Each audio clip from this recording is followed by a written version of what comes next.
ধান খেতিত তিনিটা মিষ্টেক কৰিলে, তিনিটা ভুল কৰিলে ধান কম হ'ব। আপুনি যিমানেই ইউৰিয়া দিয়ে খেতিত, যিমানেই ডিএপি দিয়ে, যিমানেই পটাছ দিয়ে, যিমানেই অনুখাদ্য দিয়ে, যিমানেই পিজিআৰ দিয়ে, যিমানেই ভিটামিন দিয়ে, যিমানেই কীট পতংগৰ ইনসেক্টিসাইড দিয়ে, কিন্তু আপোনাৰ খেতিত ধান কম হ'ব যদি আপুনি এই তিনিটা ভুল কৰে। তিনিটা ভুল কি কি? প্ৰথম ক'ব লাগিব কটীয়া। চাওক, কটীয়াৰ বয়স যদি 25ৰ পৰা 30 দিনৰ ভিতৰত লগাব পাৰে আপোনালোকে, তেনেহলে ধান কম নহ'ব। কিন্তু যদি কটীয়াৰ বয়স 30 দিন পাৰ হৈ যায়, তেনেহলে আপোনাৰ খেতিত ধান কম হ'ব। কটীয়াৰ একুৰেট বয়সটো হৈছে 25 দিন, কিন্তু আপোনালোকে 30 দিনলৈকে কটীয়া ৰুব পাৰিব, পথাৰত প্লান্টেশ্যন কৰিব পাৰিব। যদি 30 দিন পাৰ হৈ যায় কটীয়াৰ বয়স, তেতিয়া কিন্তু ধান কম হ'ব পথাৰত। ধৰি লওক 30 দিন পাৰ হৈ গৈছে, এক সপ্তাহ বেছি হৈ গৈছে। মই এক সপ্তাহৰ এটা হিচাপ দি আছো আপোনালোকক। যদি কটীয়াৰ বয়স এক সপ্তাহ বেছি হৈ যায়, তেনেহলে 40 কেজি ধান কম হ'ব আপোনাৰ খেতিত। এতিয়া আপুনি কওকচোন, প্ৰায় কৃষকে কি কৰে, আৰু বেছি দিন হৈ যায় কটীয়াৰ বয়স, পিছতহে পথাৰত প্লান্টেশ্যন কৰে, সেইকাৰণে ধান কম হয়। পিছত কয় মই ইমান ডিএপি দিছো, ইমান ইউৰিয়া দিছো, ইমান অনুখাদ্য দিছো, কিন্তু মোৰ খেতিত ধান কম হৈছে। সেইকাৰণে সদায় কটীয়াৰ বয়সটো আপোনালোকে যেতিয়া 25ৰ পৰা 30 দিন হ'ব, তেতিয়া পথাৰত প্লান্টেশ্যন কৰিব। 2 নম্বৰ মিষ্টেক হৈছে, 2 নম্বৰ ভুলটো হৈছে, প্ৰায় কৃষকে কি কৰে, খেতিত ঘন ঘনকৈ কটীয়া ৰুই দিয়ে। চাওক, কৃষকে ভাবে যিমান ঘন ঘনকৈ কটীয়া ৰুব পথাৰত, সিমান ধান বেছি হ'ব।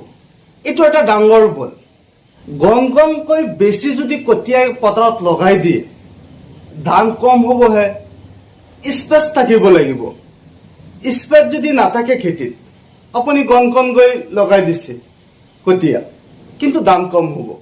এটা কটীয়াৰ পৰা আন এটা কটীয়াৰ দূৰত্ব হ'ব 6 ইঞ্চি, আৰু এটা কটীয়াৰ শাৰীৰ পৰা আন এটা শাৰী হ'ব 9 ইঞ্চি। এই কথাটো লক্ষ্য ৰাখিব, 6 ইঞ্চি আৰু 9 ইঞ্চি যদি আপোনালোকে এনেকৈ লগাব পাৰে, আপোনাৰ খেতিত ধান বেছি হ'ব। 3 নম্বৰ মিষ্টেকটো কৰে, যেতিয়া খেতিত কটীয়া ৰুব, প্লান্টেশ্যন কৰিব, তেতিয়া প্ৰায় কৃষকে ডিএপি খেতিত নিদিয়ে। ডিএপি কি কৰে, 20ৰ পৰা 25 দিন বয়সত দিয়ে, বা কোনোবাই আৰু পিছত দিয়ে। ডিএপি যদি ধান খেতিত পিছত দিয়ে, তেনেহলে ধান কম হ'ব। কাৰণ ডিএপিটো সদায় আগত দিব লাগিব।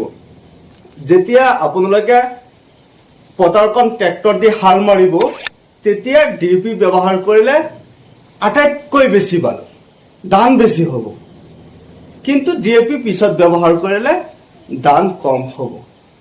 ধান খেতিত 4 বাৰ নাইট্ৰজেন ব্যৱহাৰ কৰিব লাগে, কিন্তু প্ৰথম অৱস্থাত যদি আপোনালোকে ডিএপি ব্যৱহাৰ কৰে, ডিএপিৰ লগত নাইট্ৰজেন মানে ইউৰিয়া ব্যৱহাৰ কৰিব নালাগে। কাৰণ ডিএপিৰ লগত থাকে 18% নাইট্ৰজেন, আৰু 3 বাৰ ইউৰিয়া ধান পথাৰত ব্যৱহাৰ কৰিব লাগিব। 15ৰ পৰা 20 দিনৰ মূৰত এবাৰ ব্যৱহাৰ কৰিব, আৰু 25ৰ পৰা 30 দিন মূৰত এবাৰ ব্যৱহাৰ কৰিব লাগিব, আৰু 40ৰ পৰা 45 দিনৰ ভিতৰত ধান খেতিত নাইট্ৰজেন ব্যৱহাৰ কৰিব লাগিব। আপোনালোকে যদি এই 3টা ভুল খেতিত নকৰে, তেনেহলে আপোনাৰ খেতিৰ পৰা ভাল এটা উৎপাদন কৰিব পাৰিব, আৰু আপোনাৰ খেতিত ধান বহুত বেছি হ'ব। আপোনালোকে সদায় সৰু সৰু ভুলবিলাক লক্ষ্য ৰাখি খেতিখন কৰিব।